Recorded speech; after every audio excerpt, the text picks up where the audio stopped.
सन्माननीय राजसाहेब ठाकरे येत आहेत, आलेले आहेत.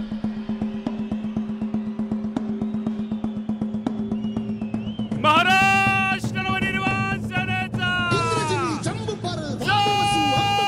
सन्मान्य राजसाहेब ठाकरे यांचा, सन्मान्य राजसाहेब ठाकरे यांचा, महाराष्ट्र नवनिर्माण सेनेचा सन्मान्य अमित साहेब ठाकरे यांचा, सन्मान्य अमित साहेब ठाकरे यांचा, महाराष्ट्र नवनिर्माण सेनेचा सन्मान्य राजसाहेब ठाकरे यांचा, सन्मान्य राजसाहेब ठाकरे यांचा.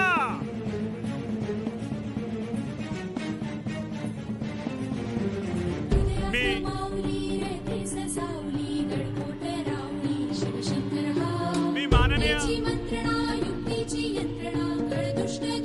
माननीय राजसाहेबांना विनंती करतो की साहेबांनी शिवप्रभूच्या पुतळ्याला पुष्पहार अर्पण करावा.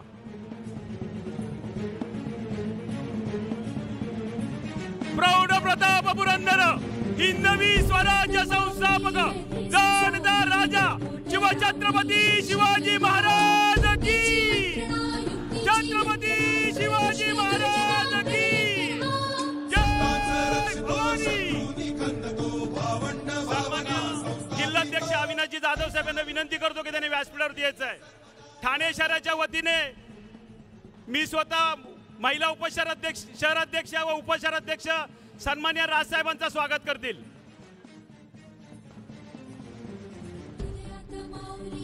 महाराष्ट्र नवनिर्माण सेनेचा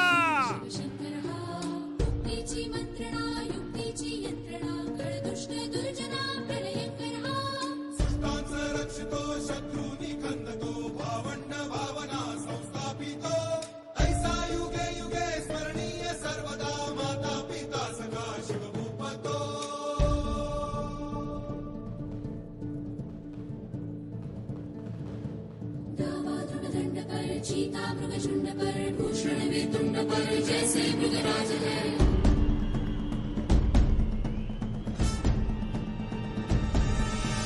तेजतम अंश पर कन्याजिमी कंस पर धूमलिच्छ वंश पर शेर शिवराज है. जय भवानी, जय भवानी, जय शिवाजी, जय शिवाजी, जय भवानी, जय भवानी, जय शिवाजी, जय शिवाजी.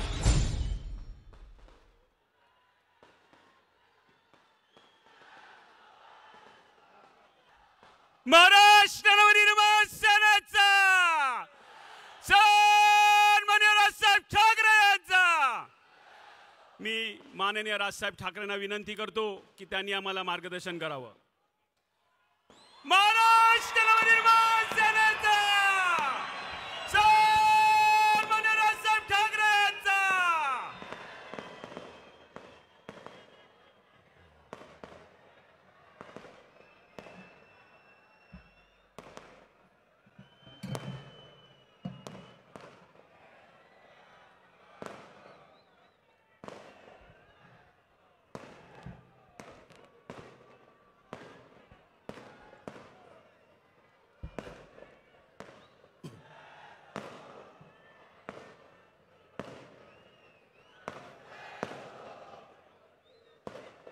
जमलेल्या माझ्या तमाम हिंदू बांधवांनो, भगिनींनो आणि मातांनो,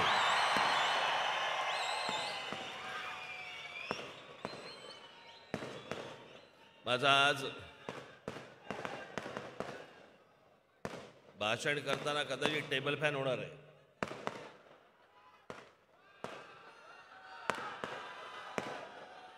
काय आलं,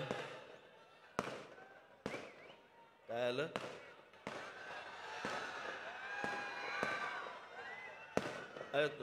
तुम्ही पण आहात.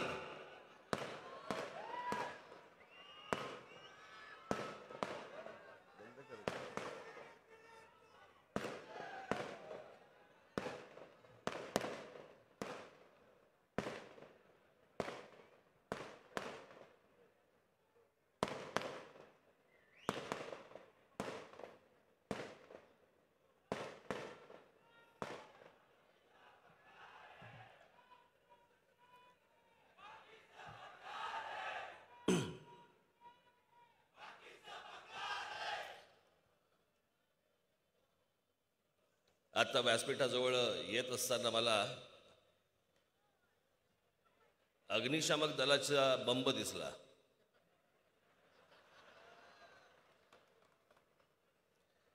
इतकी काय आग नाही लावणार.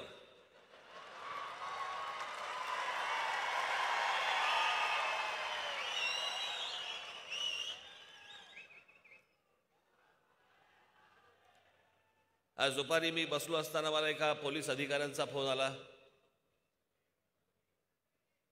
आणि त्यांनी मला सांगितलं की आपण किती वाजता निघणार आहात. म्हटलं का हो.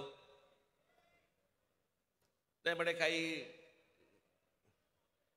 छोटक फुटक काही संघटना तुमचा ताफा अडवण्याचा प्रयत्न करणार आहेत. म्हटलं माझा.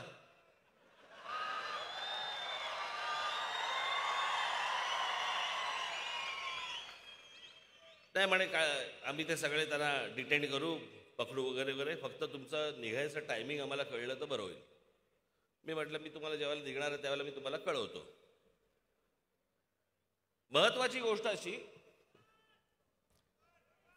की माझ्या ताफ्याला कोणतरी अडवणार आहे हे इंटेलिजन्सला कळलं.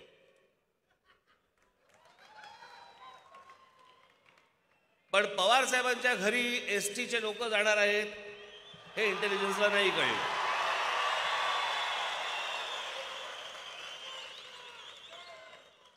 खरं तर त्यांना प्रत्येक गोष्ट माहिती असते.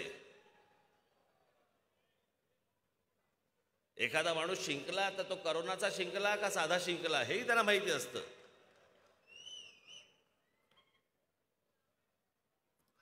असो, पण आज ही जाहीर सभा घेण्याचं प्रमुख कारण काय, सभा का घेतोय मी आज, खरं तर काहीच कारण नाहीये.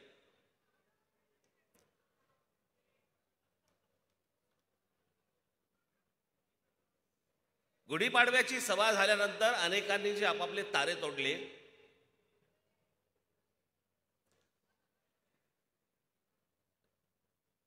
अनेक राजकीय पक्षांच्या पुढाऱ्यांनी जे तारे तोडले, ते तोडल्यानंतर मला असं वाटलं की याचं उत्तर तर दिलं पाहिजे.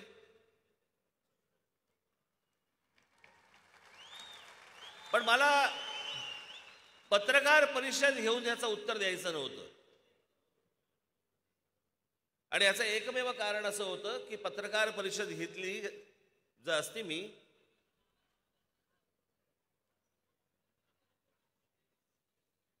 तर या सगळ्या पक्षांना जे बांधील काही पत्रकार आहेत ते पण त्याच्यामध्ये शिरतात आणि मूळ विषय राहतो बाजूला आणि हे कुठेतरी भलतीकडे भरकटवतात.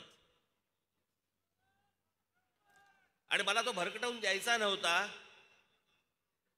म्हणून मी विचार केला काय करायचं. तर मग मी आमच्या अविनाशला बोलवलं. म्हटलं काय रे, म्हटलं आपण ठाण्याला सभा घेऊया का. म्हटलं मला या सगळ्या गोष्टींची उत्तर द्यायची आहेत.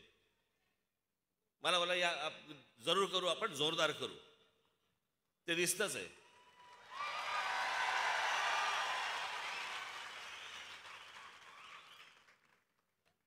मला कोणीतरी मगाशी दाखवलं की आत्ताची ही सभा महाराष्ट्रात काही ठिकाणी विजेच्या प्रश्नासाठी म्हणून, वीज नाही म्हणून थांबवली गेली आहे की तिकडे दाखवत नाहीयेत. काय मूर्ख माणसं आहेत हल्ली, सगळं मोबाईलवरती दिसतं.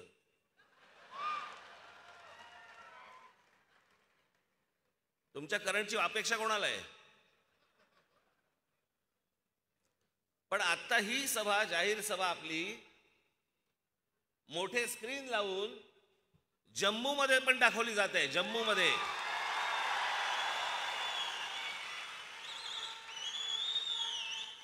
अनेक राज्यांमध्ये ही सभा दाखवली जात आहे.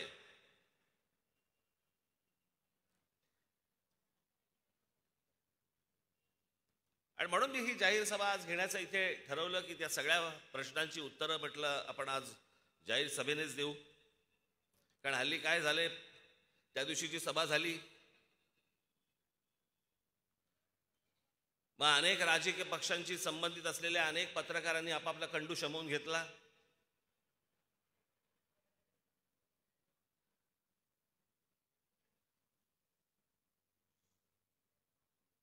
आणि मग वाटेल ते भारतीय जनता पक्षाची स्क्रिप्ट होती, राजकीय पक्षाच्या नेत्यांना सांगणारी हीच सगळी मंडळी. आता सध्या महाराष्ट्रामधल्या अनेक चांगले पत्रकार आहेत, गुणी पत्रकार आहेत, ते ह्या असल्या भामट्या पत्रकारांमुळे एकटे पडलेत. अनेक जण कुठच्या ना कुठच्या तरी राजकीय पक्षाशी संबंधित झालेला आहे. पहिले जातीतनं झाले आणि मग पक्षाकडे गेले. पत्रकारही झालेत आणि काही संपादकही झालेत.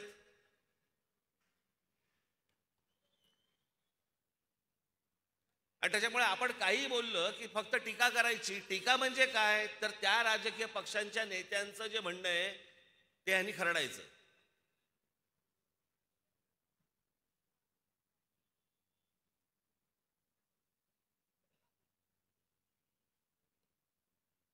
दोन वर्षापूर्वी केलेलं गुढीपाडव्यावरचं भाषण काय झालंय मी तुम्हाला सांगतो. यांचं मी एके दिवशी माझे मित्र आशुतोष गोवारीकर यांचा लगान चित्रपट आला होता आणि त्या लगान चित्रपटाच्या नंतर त्यांचा स्वदेश चित्रपट आला होता. तो स्वदेश चित्रपट मी पाहायला गेलो. मला आशुने बोलवलं.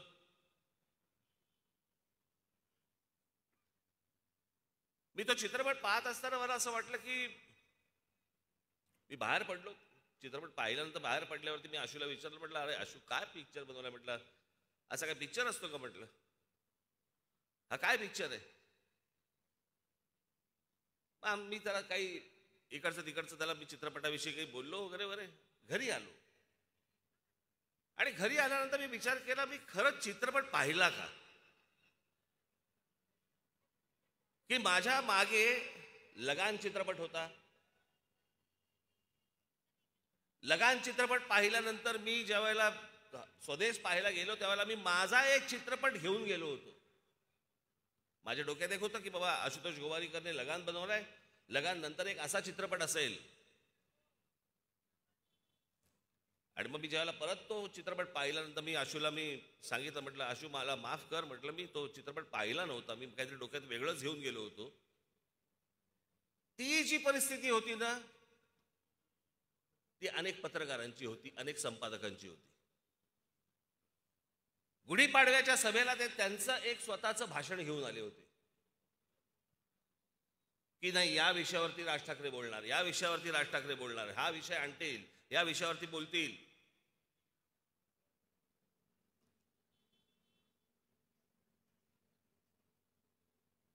तीन वर्षापूर्वीच्या गुढीपाडव्याच्या सभेला नाही का ते नरेंद्र मोदींवर या वेळेला पण ते बोलतील. मी नाही बोललो, तेव्हा बोललो होतो, परत तशी वेळ आली तर बोलीन.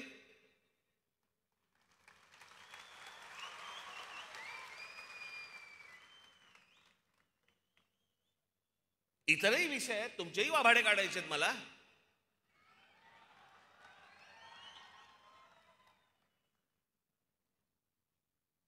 म्हणजे गेल्या निवडणुकीच्या वेळेला ज्या वेळेला बहुमत शिवसेना भारतीय जनता पक्षाकडे आल्यानंतर पण ज्या प्रकारे तुम्ही मतदारांची प्रतारणा केली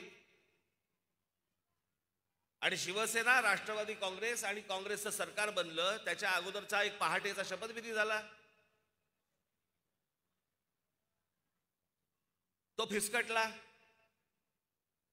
आणि मग यांचं सरकार बसलं. आता या दोन्ही गोष्टींवरती मी बोलल्यानंतर ह्याच्यात भारतीय जनता पक्षाची स्क्रिप्ट कुठची आली? ही तर स्क्रिप्ट अख्ख्या महाराष्ट्राला, देशाला माहिती आहे. ते विसरले होते, फक्त आठवण करून दिली मी.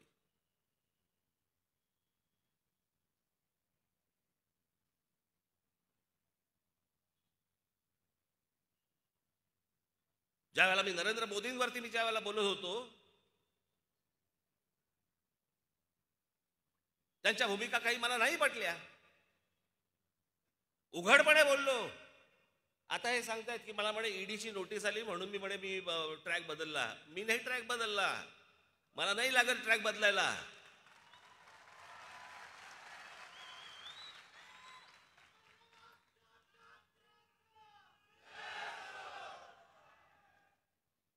माहिती करून काही घ्यायचीच नाही.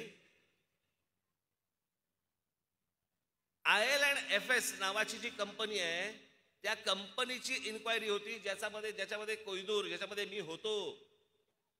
मी 1 वर्षाच्या आत त्यातनं बाहेर पडलो. मी म्हटलं हे झंगाट आपल्याला परवडणार नाही.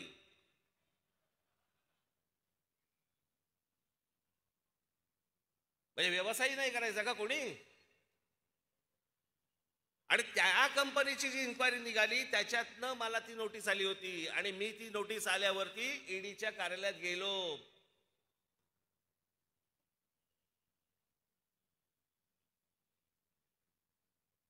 शरद पवार साहेबांना नुसती फक्त चाहूल लागली येते म्हणून. केवढं नाटक केलं त्याच्यावरती.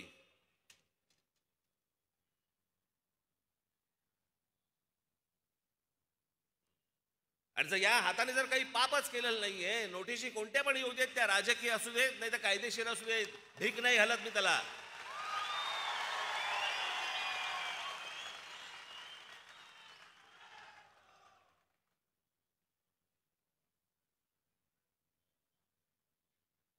बरं, ज्या वेळेला मी बोललो ती गोष्ट उघडपणे बोललो की मला ह्या भूमिका नाही पटल्या म्हणजे नाही पटल्या. पण त्याच नरेंद्र मोदींच्या सरकारमध्ये ज्या वेळेला एखादी भूमिका त्यांची, ज्यावेळेला त्यांचं धोरण 370 कलम ज्यावेळेला काश्मीरमधलं रद्द केलं त्याला अभिनंदन करणारा पहिलं ट्विट माझं होतं.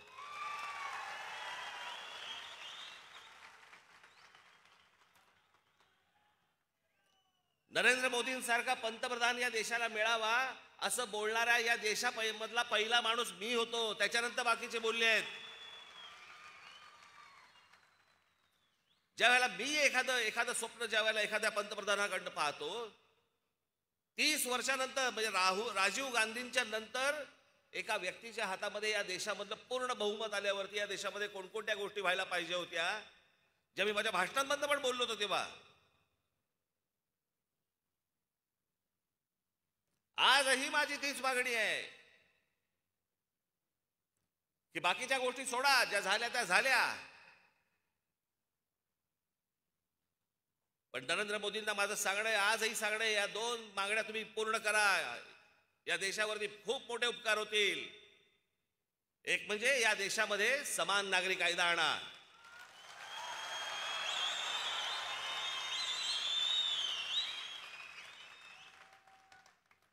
आणि दुसरं म्हणजे या देशातल्या लोकसंख्येवरती पहिल्यांदा नियंत्रण आणता येईल असा कायदा आणा.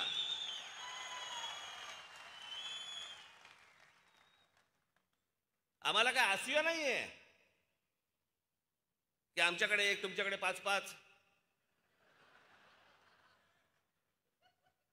आम्हाला त्याचा नाही त्रास होत. पण ज्या प्रकारे लोकसंख्या वाढते, ज्या प्रकारे हा देश एके दिवशी फुटेल,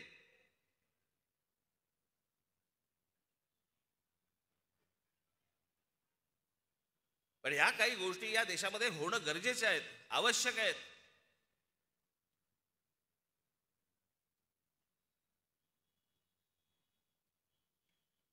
त्याच्यामुळे मला ज्या गोष्टींबद्दल विरोध करायचा होता तो मी केला. उद्या जर एखादी गोष्ट मला जर नाही पटली तर परत करीन. परंतु विनाकारण आपलं उठले, भाषणाला उठले आणि उगाच विरोध करायचा नाही. आता तुम्ही चिखल खाल्लाय, तुम्ही शेड खाल्लाय, आता तुमच्यावर.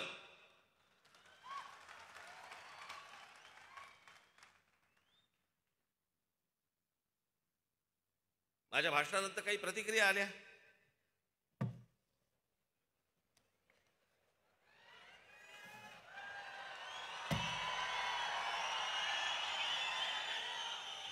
म्हटलं विसरायला नको.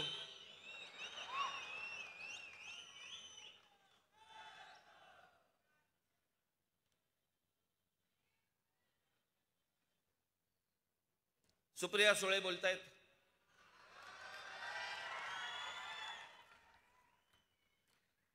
लाव रे तो व्हिडिओ म्हणणारे एका नोटीशीने बदलतील याचं मला आश्चर्य वाटतं. म्हणजे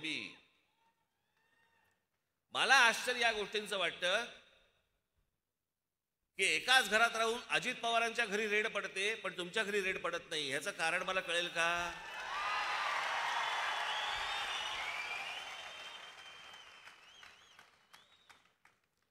कारण इकडे महाराष्ट्रात कसं आहे, एक एक जण पोहोचवला की पवार साहेब मोदींची भेट घेतात पुढचा माणूस सांगायला.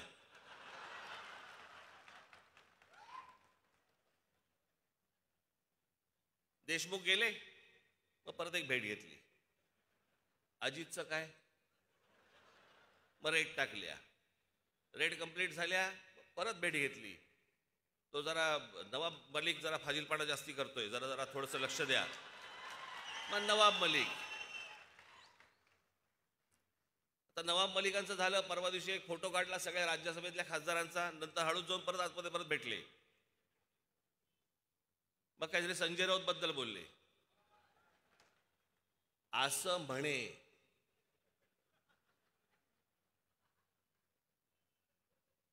आज काय बोलले माहित नाही. मी त्यांच्या वाढदिवसाच्या भाषणाच्या वेळेला बोललो होतो की पवार साहेब खुश झाले म्हणजे भीती वाटायला लागते. आज पवार साहेब संजय राऊत वरती खुश आहेत.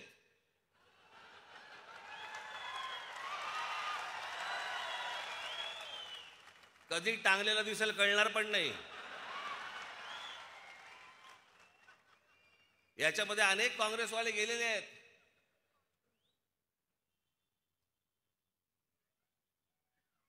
आणि उशिरा समजतं की तेव्हा ते वागले होते, ते बोलले होते, ते आज लागलंय.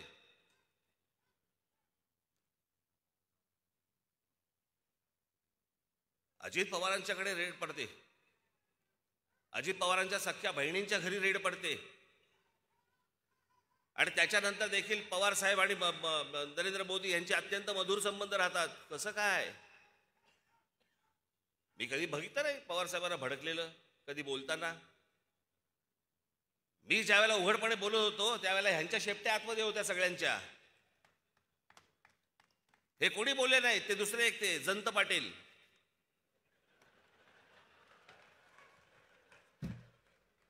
बघा ते जयंत पाटील काय म्हणतायत.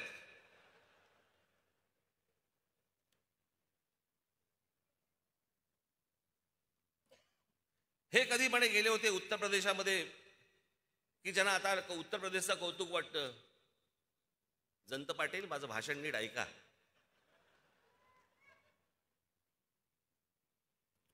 मी म्हटलं ज्या बातम्या कानावरती येत आहेत त्याप्रमाणे जर उत्तर प्रदेशमध्ये जर विकास झालेला असेल तर त्याचा मला आनंद आहे. माझी भाषा काय आहे, जर तरची भाषा आहे. ज्या बातम्या माझ्या कानावर येत आहेत तसा जर विकास झाला असेल तर. तुम्हाला आठवत असेल तर गेल्या 2014च्या लोकसभा निवडणुकीच्या वेळेला मी सतत सांगत होतो की पंतप्रधान नरेंद्र मोदी उद्या नरेंद्र मोदी जेव्हा पंतप्रधान होतील ते झाल्यावरती त्यांनी उत्तर प्रदेश, बिहार आणि झारखंड या 3 राज्यांकडे लक्ष द्यावं. त्या 3 राज्यांचा विकास करावा. या 3 राज्यांमधनं बाहेर पडणारी माणसं जी महाराष्ट्रामध्ये येत आहेत, महाराष्ट्र यांचं ओझं सहन करू शकत नाही.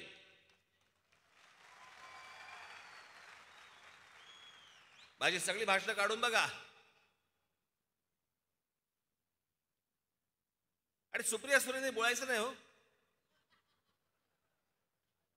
यांचे खायचे दात वेगळे आणि दाखवायचे सुळे वेगळे आहेत.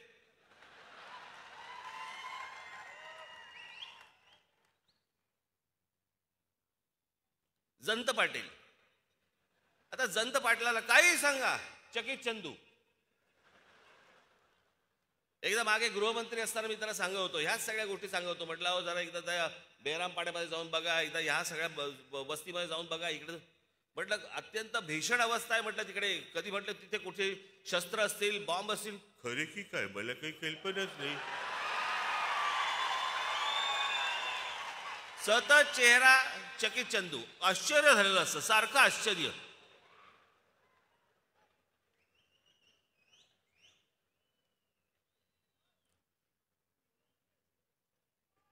संपलेल्या पक्षाबद्दल मी काय बोलणार.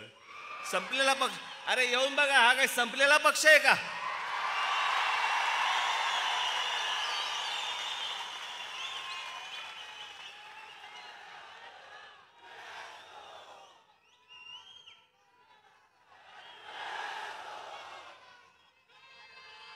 म्हणजे विजलेला पक्ष आहे. महाराष्ट्र नवनिर्माण सेना म्हणे विजलेला पक्ष आहे.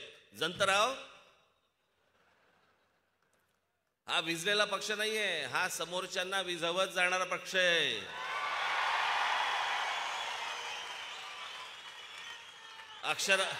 माझ्या अक्षरावरती जरा थोडासा इकडे तिकडे झालं असेल तर बघून घ्या.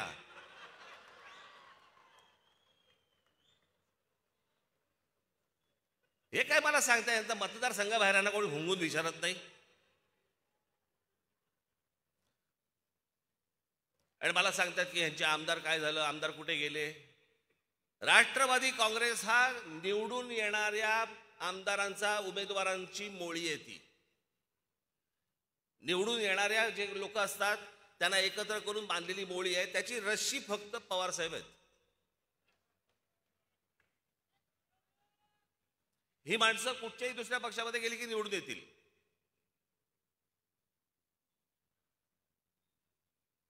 मग भुजबळ म्हणाले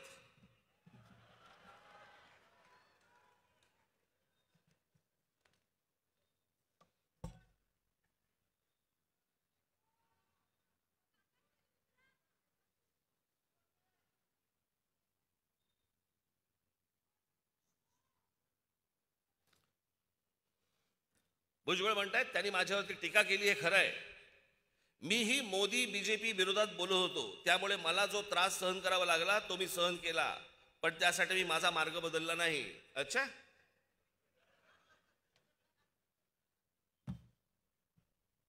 भुजबळ साहेब तुमचे सीए, तुमचा चार्टर्ड अकाउंटंट आणि तुमच्या बरोबरचा एक माणूस यांनी केलेल्या केसेसमुळे तुम्हाला आज जावं लागलं. भारतीय जनता पक्ष किंवा मोदींवरती टीका केल्यामुळे नाही जावं लागलं. यांच्या संस्थेमधल्या गैरव्यवहारामुळे जावं लागलं आतमध्ये. मोदींवरती टीका केली म्हणून नाही जावं लागलं.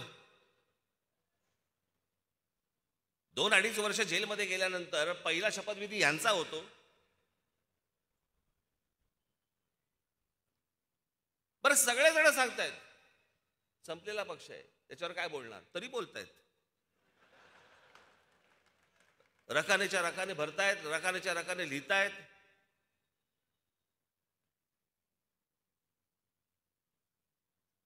आमचे शेवटचे लाडके अजित पवार काय म्हणतायत बघा.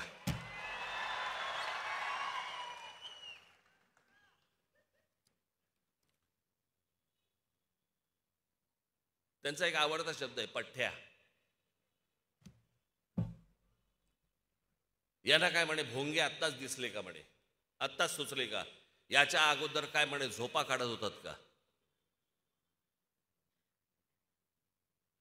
अजित पवार, मी कधी कधी कुठची कुठची गोष्ट बोललोय ना, हे मला नीट आठवतंय. आणि तुमच्या फक्त माहितीसाठी म्हणून मी 3 व्हिडिओज आणलेत.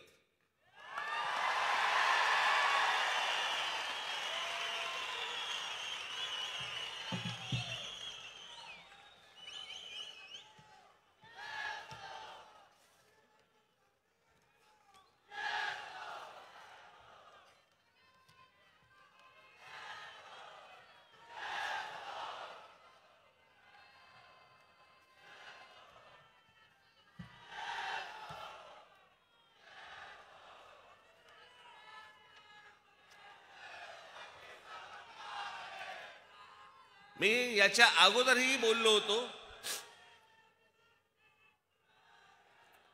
परंतु त्याचे मला काही व्हिडिओ सापडले नाहीत. सोक्षमोक्ष लावलेला बरा असतो. काय झालं, तो जो सकाळचा शपथविधी झाला त्याच्यानंतर जो पवार साहेबांनी जो आवाज काढला, तो आवाज काढल्यानंतर 3-4 महिने अजित पवारांना ऐकू येत नाही. बॉम्ब फुटल्यानंतर माहितीये कू असा एक आवाज येतो कानात, काही ऐकू येत नाही. तसा तो आवाज काढल्यानंतर त्याला 3-4 महिने कू असा आवाज येत होता. त्याच्यामुळे मी काय बोललो हे त्याला कळलंच नाही. तरी पण मी तुम्हाला पहिला जे मी माझं बोलणं बोललोय, 28 जुलै 2018 या दिवशी मी काय बोललोय तुम्ही बघा. आज महाराष्ट्रामध्ये असतील नाही तर देशामधले अनेक मुसलमानांना मी अनेक येतात तेव्हा मी त्यांना पण सांगतो, कशासाठी पाहिजे तुम्हाला लाऊडस्पीकर? सकाळची बांग देताना किंवा काय सकाळची अजान देताना आणि नंतरच्या तुम्हाला काय बांग देताना कशाला लाऊडस्पीकर पाहिजे? कोणाला कळवायचं असतं तुम्हाला? नमाज पडायचं आहे घरामध्ये पडा ना, रस्ते कशाला अडवताय?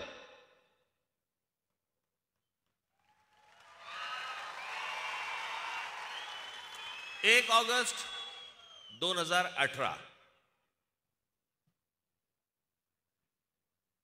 फक्त सायलेन्स होऊन आम्हाला आणि मग मशिदीवरचे जे लाऊडस्पीकर लागतात जे त्या दिवशी मी त्या औरंगाबादला गेलो संध्याकाळच्या वेळेला, तर मला असं वाटलं की बांगेची कॉन्सर्ट सुरू आहे.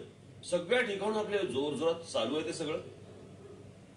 त्यांनी त्यांचं काय त्यांना काय बांग मारायची काय, त्यांना अजान पडायचंय किंवा काय करायचंय तुमचं तुम्ही करा ना, लाऊडस्पीकर कशाला लागतोय? आणि हे 12 महिने 24 तास चालू आहे. इथे फक्त गणेशोत्सवासाठी तुम्हाला 10 दिवस मागतायत, मग 10 दिवसामध्ये तुम्हाला सगळ्या परवानगी बिरवानगी लागतात, त्याला अडखटी आणताय तुम्ही.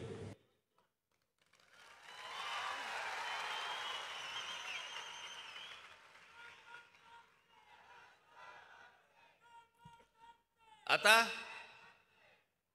लॉकडाऊन लागायच्या अगोदर महाराष्ट्र नवनिर्माण सेनेचं जानेवारी 23 ला जे अधिवेशन झालं होतं त्या अधिवेशनामध्ये मी काय बोललो होतो?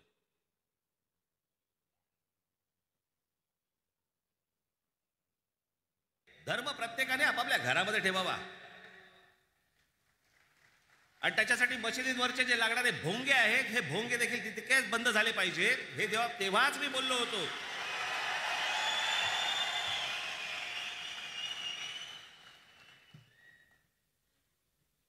तुमची प्रार्थना, धर्म प्रत्येकाने आपापल्या घरामध्ये ठेवावा आणि त्याच्यासाठी मशिदींवरचे जे लागणारे भोंगे आहेत हे भोंगे देखील तितकेच बंद झाले पाहिजे, हे तेव्हाच मी बोललो होतो.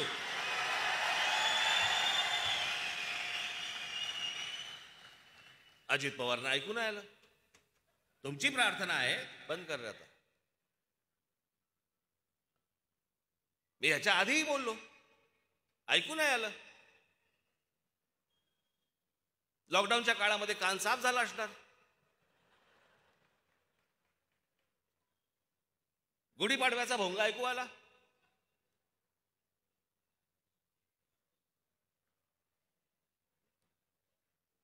बरं मी चुकीचं काय बोललो? या मशिदींवरच्या भोंग्यांचा अख्ख्या देशाला त्रास होतोय, ह्याच्यामध्ये धार्मिक विषय कुठे आहे?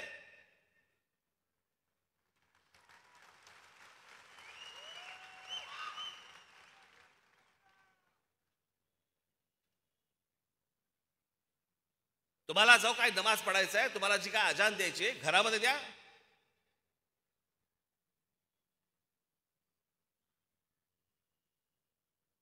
शहरांचे रस्ते कशाला अडवताय? शहरांचे फुटपाथ कशाला अडवताय?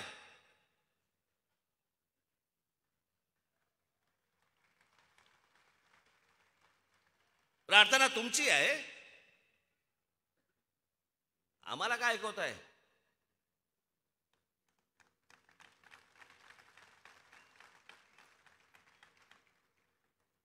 आणि जर सांगून जर समजा तुम्हाला समजत नसेल की हे भोंगे खाली उतरवा, तुम्ही आम्हाला विनाकारण त्रास देऊ नका, हे जर नीट सांगून समजत नसेल तर तुमच्या मशिदीच्या बाहेर आम्ही हनुमान चालीसा लावणार म्हणजे लावणार.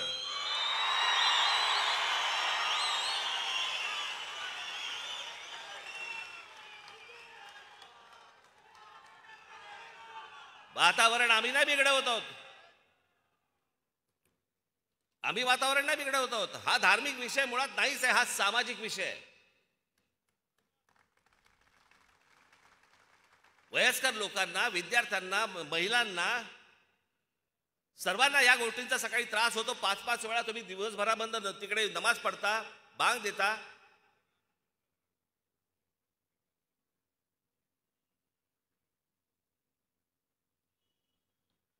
एक तर सगळे बेसूर असतात,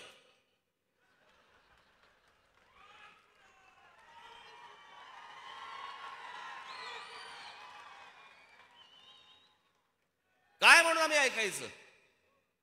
रस्त्यावरती घाण झाली तर आपण रस्ता साफ करतो, फुटपाथवरती घाण झाली तर आपण फुटपाथ साफ करतो. मग जर कानाला त्रास होत असेल तर भोंगे खाली उतरवलेच पाहिजेत.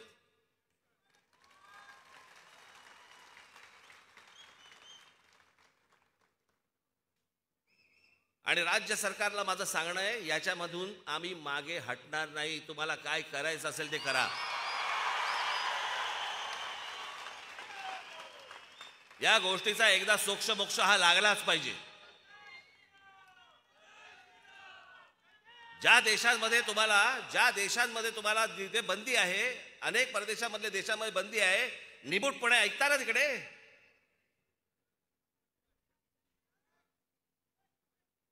आज माझे अनेक असे मुसलमान परिचयाचे लोक आहेत, ते येऊन सांगतात की तुम्ही म्हणताय ते बरोबर आहे.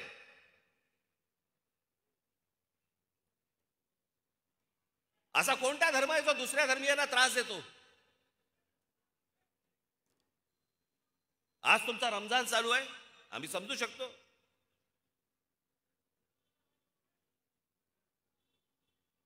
आमचाही गणपती उत्सव असतो, नवरात्र उत्सव असतो, 10 दिवसामध्ये आपण समजू शकतो. तरीही तो लाऊडस्पीकर कमीच लावला पाहिजे, तो भाग वेगळा.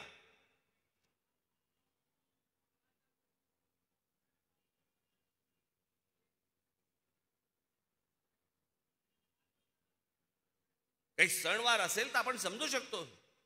हे 365 दिवस ज्यावेळेला तुम्ही हे लाऊडस्पीकर मधनं ह्या गोष्टी तुम्ही ऐकवता, कशासाठी, कोणासाठी?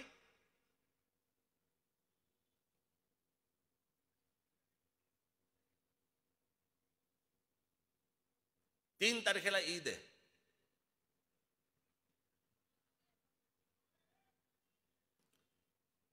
माझी राज्य सरकारला, गृह खात्याला माझी विनंती आहे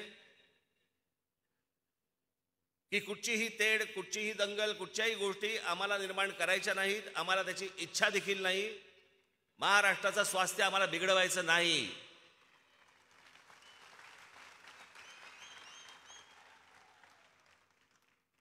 पण आज 12 तारीख आहे. 12 ते 3 मे महाराष्ट्रातल्या सगळ्या मशिदींवरच्या मौलवींशी तुम्ही त्यांना बोलवून घ्या. त्यांना सांगा सर्व मशिदींवरचे लाऊडस्पीकर हे उतरले गेले पाहिजेत, खाली आले पाहिजेत. 3 तारखेनंतर तुम्हाला कोणताही त्रास आमच्याकडनं होणार नाही.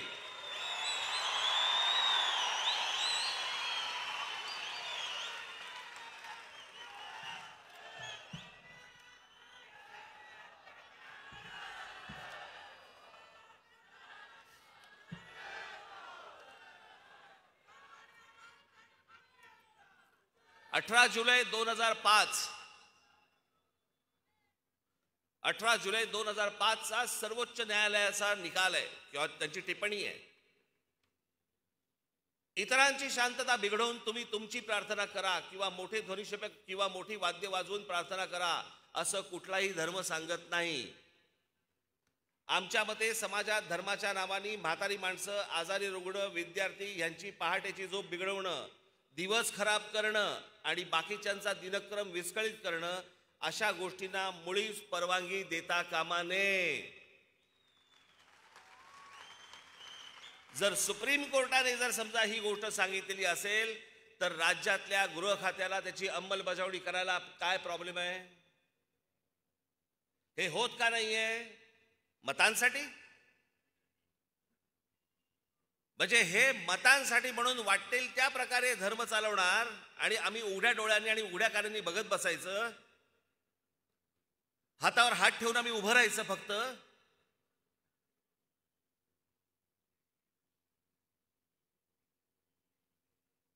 आणि हा देशभर त्रास आहे. जे आज माझं भाषण ऐकत असतील त्या सर्व तमाम हिंदूंना माझं सांगणं आहे, 3 तारखेपर्यंत जर ऐकले नाहीत तर देशामध्ये जिथे जिथे मशिदी असतील, जिकडे बांग सुरू असेल तिकडे हनुमान चालीसा हे लागलंच पाहिजे. अख्ख्या देशभर लागलं पाहिजे.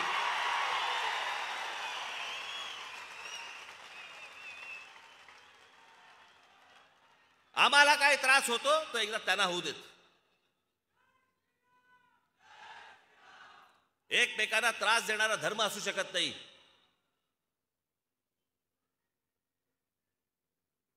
आणि ह्याच्यावरती यांची बाजू घेणारे हे इकडचे ते आवाड,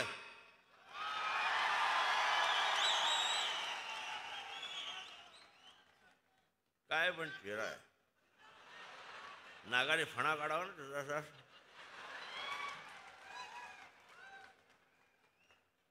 आता उद्या काहीतरी बोलेलच, डसू शकतो बिसू शकतो वगैरे वगैरे. ये शेपटा धरतो, गरगर फिरवतो आणि फेकून देतो.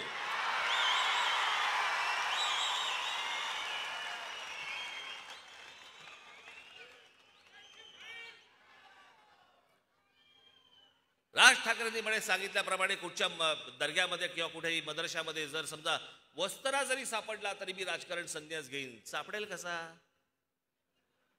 दाढी करतच नाहीत.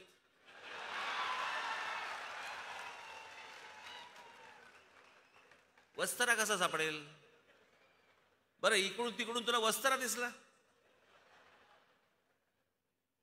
याच्या बुद्धीची कीव करावीशी वाटते मला. आवाड, आता मी 4 गोष्टी तुम्हाला वाचून दाखवतो.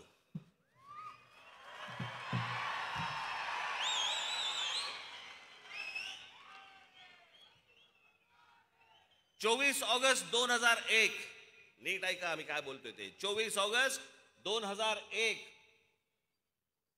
रोजी मुंब्रा कौसा परिसरात सिमी नावाची जी आतंकवादी संघटना आहे, सिमीच्या 6 हस्तकांना अटक. 20 डिसेंबर 2001 रोजी संसदेवरील हल्ल्याप्रकरणी कुख्यात अबू हाजमा याला मुंब्र्यातून अटक. 16 मार्च 2002 रोजी मुंब्र्यातून कुख्यात हजबुल मुजाहिद्दीन संघटनेच्या 4 अतिरेक्यांना अटक.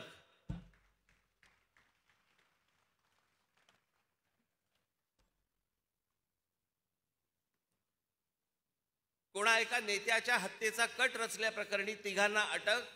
23 जानेवारी 2004 रोजी एक दहशतवादी जेरबंद. गुजरात पोलिसांच्या चकमकीत ठार झालेली इशरत जहां शेख ही देखील मुंब्र्यात राहत होती. 2016 मध्ये ताब्यात घेतलेला आयसिसचा हिंदुस्थानातील म्होरक्या मुदब्बिर शेख हा गेली कित्येक वर्ष मुंब्र्यातील अमृतनगर येथे राहत होता.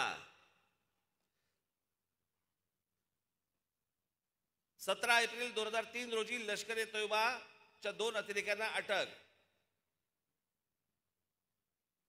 16 मे 2003 रोजी मुंब्रा येथूनच मुलुंड बॉम्बस्फोट प्रकरणी मोहम्मद नैमुद्दीन या व्यावसायिकाला अटक.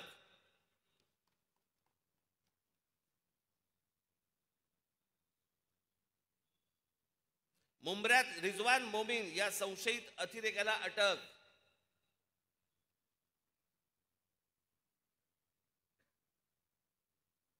सव्वीस जानेवारी 2019 मध्ये मुंब्रा येथील तलाह उर्फ अबू बकार हनीफ पोत्रिक याला दहशतवाद विरोधी पथकाने अटक केली.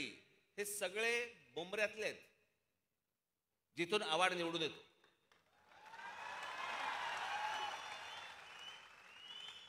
आता तुम्ही म्हणाल की वस्त्रा नाही सापडला, आता कसा संन्यास घेणार? मी कुठे बोललो तो अतिरेकी सापडत नाहीत म्हणून? या अशा अनेक असंख्य घटना या देशामधल्या अनेक मदरसांमध्ये चाललेल्या आहेत. याच्यामध्ये पाकिस्तानी सगळे हस्तक आहेत, याच्यामध्ये अतिरेकी आहेत, याच्यामध्ये शस्त्र सापडत आहेत. आणि खरंच सांगतो, याच्यामध्ये या देशामधला प्रामाणिक जो खरंच या देशावरती प्रेम करणारा जो मुसलमान आहे ना, तो ह्याच्यामधनं भरडला जातोय.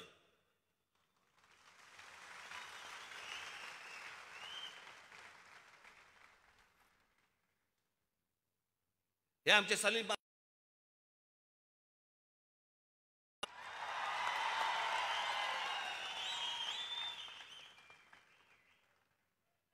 मामा शेख याच्या मतदारसंघामध्ये 95% हिंदू लोक राहतात, पण सलीम निवडून येतो.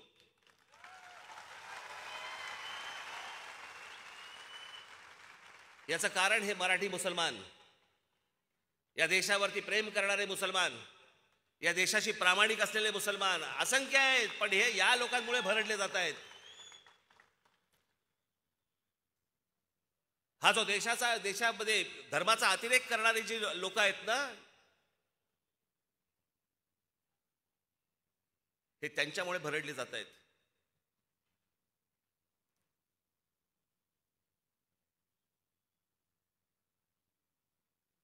याच्यापेक्षा वेगळी अजून काय भूमिका असावी मला जरा सांगा.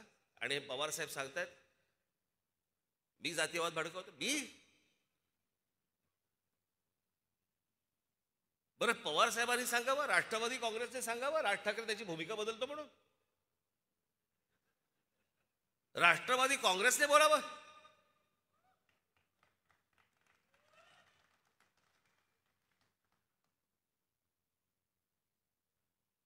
हेच शरद पवार ज्या वेळेला सोनिया गांधी विदेशी पंतप्रधान परदेशी पंतप्रधान या देशाला चालणार नाही हे बोलणारी पहिली व्यक्ती सन्माननीय माननीय बाळासाहेब ठाकरे होती, की ज्यांनी सांगितलं परदेशी व्यक्ती चालणार नाही म्हणून या देशात. आणि मग तो धागा पकडून पवार साहेबांनी काँग्रेसमधनं बाहेर पडले की विदेशी पंतप्रधान आम्ही मान्य नाही करणार म्हणून. 99ला बाहेर पडले, सोनिया गांधी नकोत म्हणून बाहेर पडले. निवडणुकांचा निकाल लागला आणि परत काँग्रेस बरोबर गेले आणि मला असं वाटतं कृषी मंत्री झाले. 2 महिन्यात भूमिका बदलली. अशा तर असंख्य सांगता येतील अशा की जिकडे पवार साहेबांनी भूमिका बदलल्या. हे काय मला सांगतायत मी कोणती भूमिका बदलली?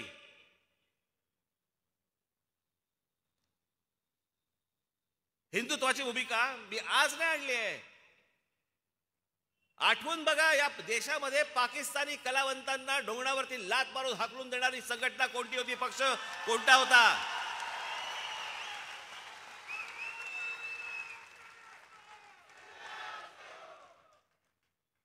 परत जर चित्रपटामध्ये पाकिस्तानी कलावंत घाल तर याद राखा हे प्रत्येक प्रोड्युसरला नोटीस कोणाकडे गेली होती? जे आपल्याकडे येऊन गाणी गात होते, आपल्याकडे येऊन चित्रपटामध्ये काम करत होते, या सगळ्यांना ज्यांनी हकलून दिलं तो माझा महाराष्ट्र सैनिक होता.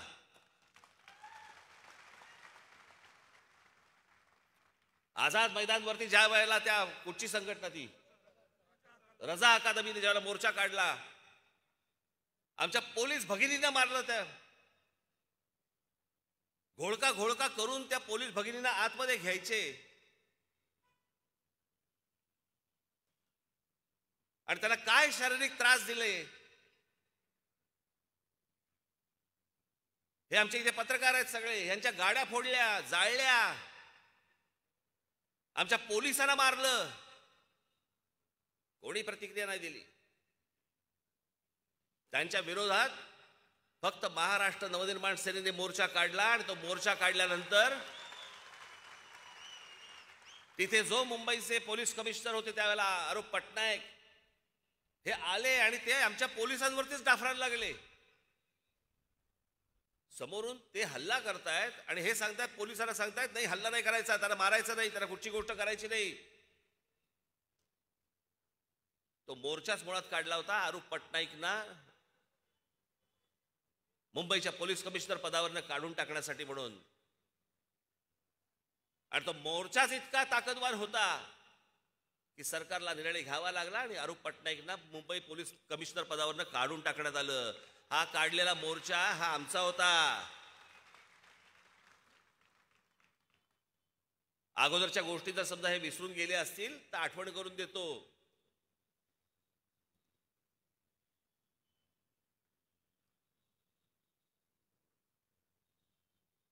एकदम सगळे त्या गुढीपाडव्याच्या सभेनंतर एकदम सरफटले सगळे. काय उत्तर देऊ, काय करायचं, काय नाही करायचं. मग ते आपले एकच पालुपत लावलं. ईडीची नोटीस आली.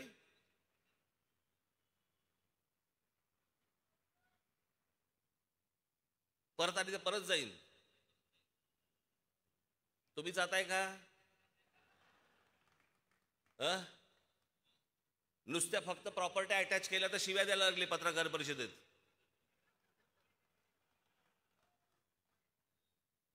काय पण भाषा पत्रकार परिषदेमधली.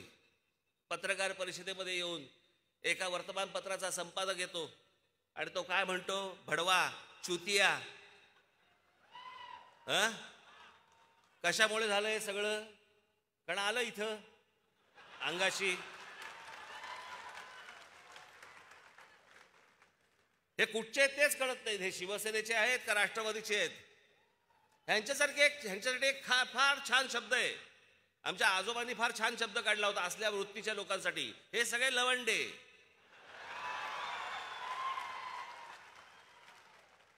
वरती अनुस्वार आहे, लक्षात ठेवा.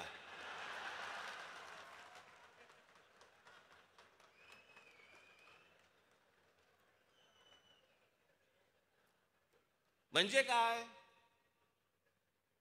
तर आपल्याकडे पूर्वी जेवायला पत्रावळी असायची आणि मग ती एक द्रोण असायची.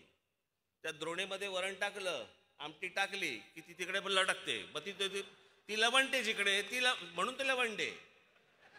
शिवसेनेकडनं पडलं की शिवसेनेकडे लवंडे, राष्ट्रवादीकडनं पडलं की राष्ट्रवादीकडे लवंडे. ती असे लवंडे.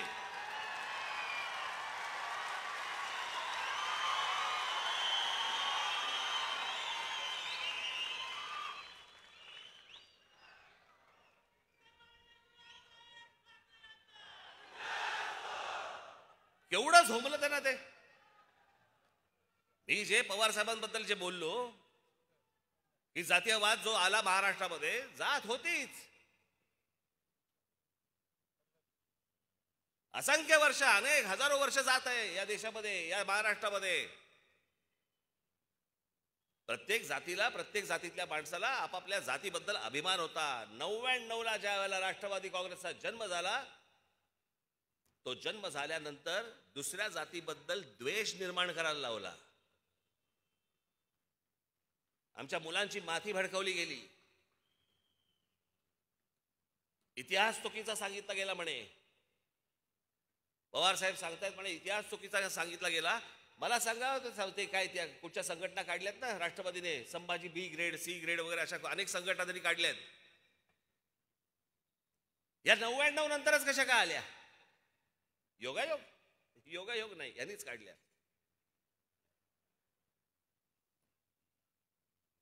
तुम्हाला मी शरद पवार साहेबांच्या एक मुलाखत घेतली होती पुण्याला. मी त्याच्यामध्ये हा प्रश्न विचारला होता. आज काढून बघा. मी त्याच्या पुढे त्यांचं वय ऐकून बघून मी फार खोलात गेलो नाही.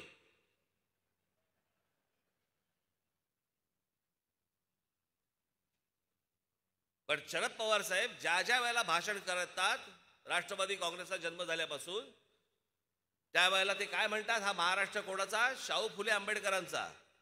मान्यच आहे. पण त्या अगोदर हा महाराष्ट्र सर्वप्रथम जर कोणाचा असेल तर तो आमच्या छत्रपती शिवरायांचा महाराष्ट्र आहे.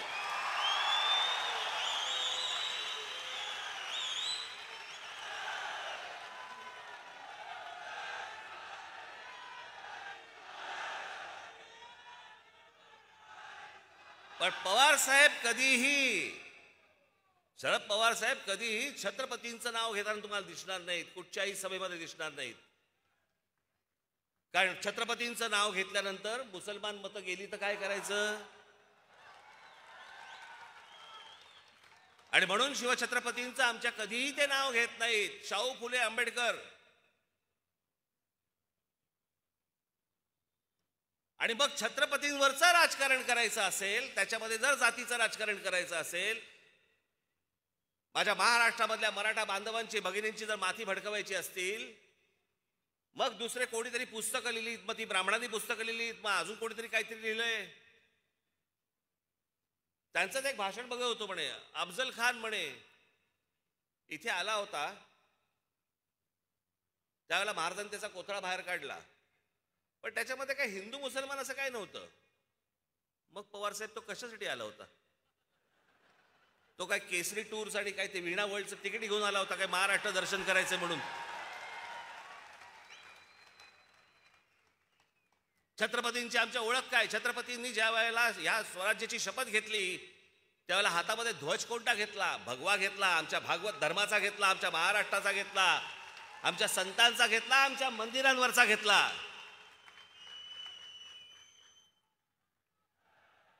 ही लढाई तेव्हा कधी तुम्हाला दिसली नाही का की हिरव्या झेंड्याच्या विरोधातला हा भगवा झेंडा, ही लढाई तुम्हाला दिसली नाही? स्वतः शरद पवार साहेब हे स्वतः नास्तिक आहेत, त्याच्यामुळे ते धर्माकडे बघताना नास्तिकतेतनं बघतात.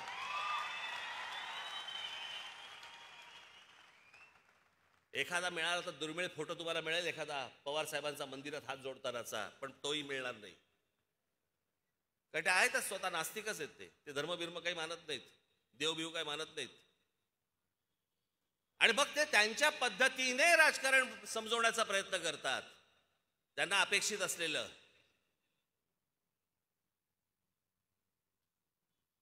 आणि मग त्याच्यामध्ये काय, बाबासाहेब पुरंदरे सॉफ्ट टार्गेट आहे. मी सांगितलं तुम्हाला, बाबासाहेब पुरंदरेंनी चुकीचा इतिहास सांगितला. कोणत्या पानावरती कोणत्या ओळीत सांगितला ते तर सांगा ना.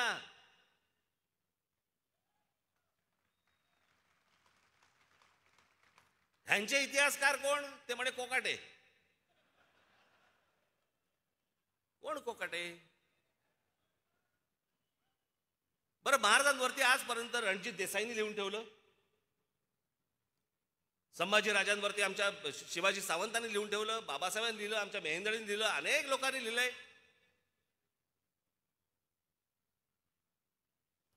प्रत्येकाने आपापल्या पद्धतीने शिवाजी महाराज महाराष्ट्रासमोर आणले.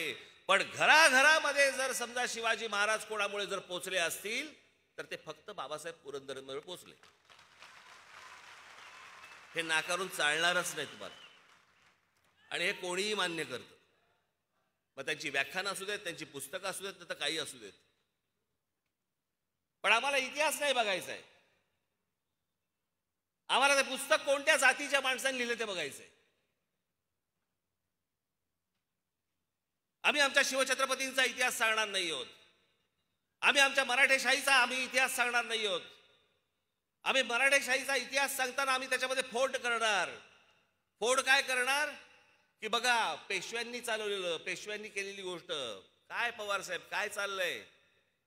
तुमच्यासारख्या बुजुर्ग माणसाने या महाराष्ट्र राज्यामधला जातीपातीचा हा भेद गाडला पाहिजे, गाडून टाकला पाहिजे. तुम्ही याच्यासाठी प्रयत्न केले पाहिजेत. पण तुमच्या स्वतःच्या राजकीय स्वार्थासाठी म्हणून या सगळ्या गोष्टी करताय तुम्ही. या शरद पवार साहेबांकडे अनेक गुण आहेत, खरंच घेण्यासारखे आहेत. पण ह्याचं काय करायचं? मी त्यांच्या वाढदिवसाच्या वेळेला जेव्हा भाषण केलं होतं त्या भाषणाची माझी पहिली लाईन